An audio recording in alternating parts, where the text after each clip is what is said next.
Halo minasan, balik lagi di channel Tao-chan, di mana kita akan membahas manga dan anime populer. Tapi sebelum itu, silakan minasan klik tombol subscribe dan nyalakan lonceng notifikasi agar minasan tidak ketinggalan info terbaru dari Sensei. Bila sudah, mari kita berangkat dan tancap gas!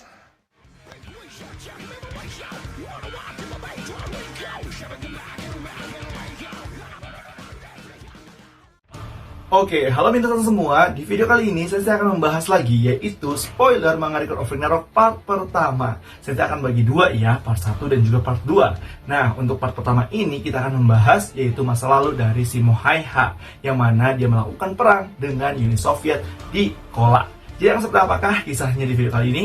So, tanpa basa-basi lagi minasan, langsung saja kita gas ke pembahasannya. Chapter dibuka dengan diperlihatkan yaitu masa lalu dari Simo Haiha, yang mana di sini diperlihatkan pada saat perang di Finlandia, bagian tenggara Finlandia di medan perang dekat danau Ladoga.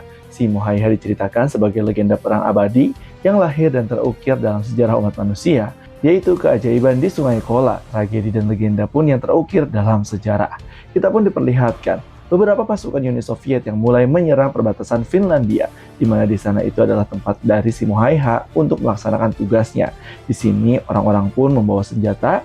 Tetapi, pada saat itu juga, ketika jarak 500 meter, Simo Haiha telah menembaki orang-orang tersebut. Di mana tampilan Simo Haiha pada saat ini, kita diperlihatkan dia memakai full topeng untuk menyembunyikan dirinya dan menembaki pasukan Uni Soviet dari arah atas pohon.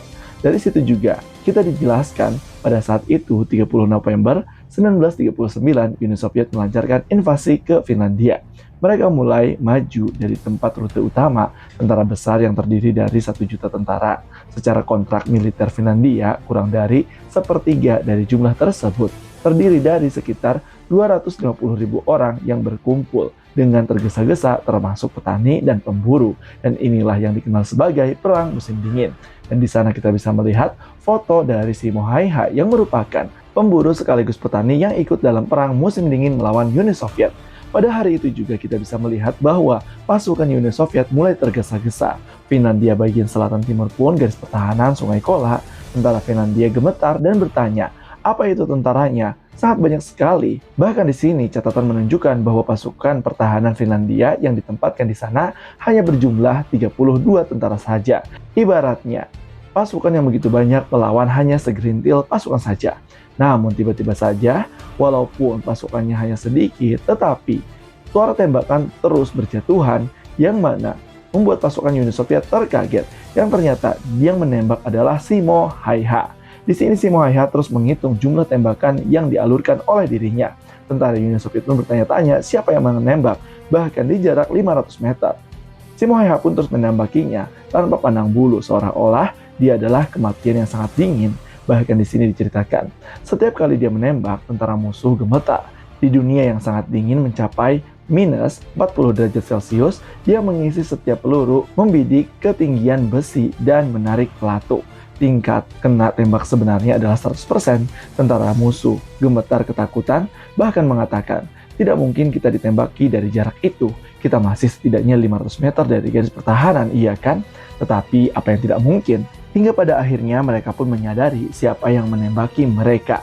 Mereka mengatakan, itu malaikat maut atau si kematian putih. Tentara Finlandia pun secara acak mencatat bahwa mereka pun mundur akibat terus diserang oleh Simo Haiha. Dengan sabit malaikat maut yang terus-menerus bergantung di atas mereka, ketakutan pun tersebar.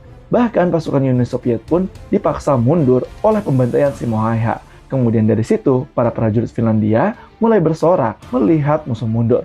Mereka mulai meneriakkan kata Simuna, yang merupakan sebutan kecil dalam bahasa Finlandia dari nama Simo Haiha. Dengan hanya 32 prajurit di sana, pasukan pertahanan Kola menghentikan laju lebih dari 4.000 prajurit Uni Soviet. Dan semua itu adalah berkat dari Simo Haiha, sang The White Death. Simo Haiha pun terus dikenang dengan julukan The White Death, tentara Finlandia divisi ke-12, penembak jitu, kompi ke-6. Di satu panel yang lainnya kita diperlihatkan pasukan dari Uni Soviet mulai beristirahat di malam itu. Mereka pun bersyukur bahwa hari ini mereka tidak mati. Tentara Finlandia pun senang karena mereka dapat merayakan Natal dengan aman. Mereka pun bersyukur bahwa jika Shimuna tidak ada di sana, mereka mungkin pasti bakalan musnah. Semuanya pun mengatakan, menembak tepat sasaran tanpa teropong bukanlah sesuatu yang bisa dilakukan orang normal. Itu ucap sang kapten divisi yang sana. Kemudian tentara yang lain pun bersorak dan ingin pulang hidup-hidup. Tetapi satu orang mengatakan dan bertanya, di mana Shimuna berada? Ada salah satu orang menjawab bahwa Shimuna pergi tidur duluan karena akan berjaga besok. Mendengar hal tersebut, semua prajurit pun menyayangi Shimohaiha dan memujinya. Bahkan mereka mengatakan, seperti yang diharapkan dari Shimuna, sisi kerennya sungguh mengagumkan, aku benar-benar mengaguminya. Ya, kita harus mengikuti teladannya dan tidur juga. Tapi siapa yang tahu, ternyata di dalam tenda, Shimohaiha bukannya tidur, malah dia sendiri seperti ketakutan melihat apa yang terjadi dan apa yang telah dia lakukan. Dia pun terus menghitung mundur, menghitung korban-korban yang telah dia bunuh sambil dia mengucapkan minta maaf terus-menerus karena apa yang telah dia lakukan bukanlah sesuatu yang benar, melainkan dia sadar bahwa dia ini ternyata telah membunuh orang-orang.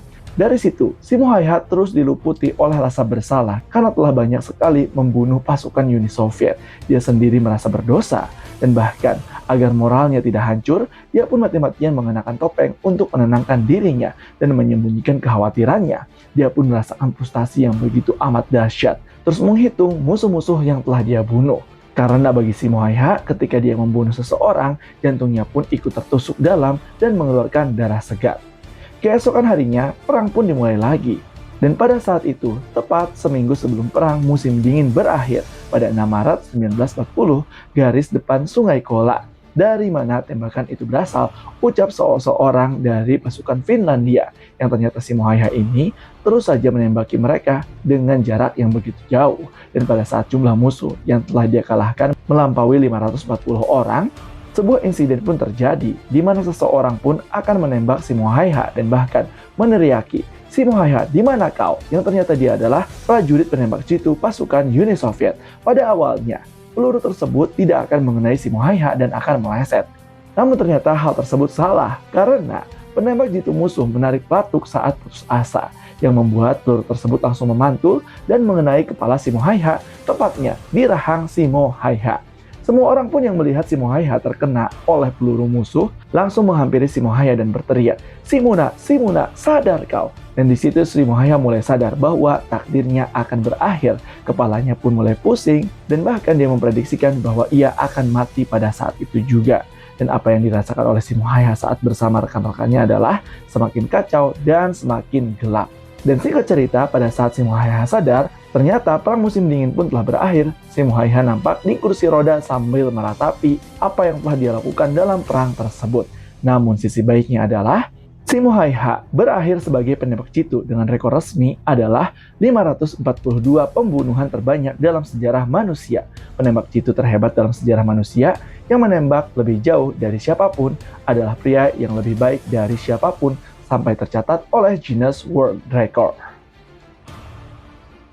Nah, itulah dia minasan terkait pembahasan spoiler manga Record of Ragnarok chapter ke-102 part pertama. Jadi gimana nih menurut minasan terkait pembahasan untuk spoiler kali ini, yaitu masa lalu dari Shimohaiha? Apakah seru atau punya pendapat lain? Langsung aja tulis di kolom komentar ya. Dan jangan lupa untuk like, komen, dan subscribe, nyalakan lonceng notifikasi supaya teman-teman tidak ketinggalan video-video terbaru dari Sensei. Bila sudah, tetap saksikan di channel Taochan agar minasan tidak ketinggalan video terbaru dari Sensei. Sekian dari Sensei, and bye-bye semuanya.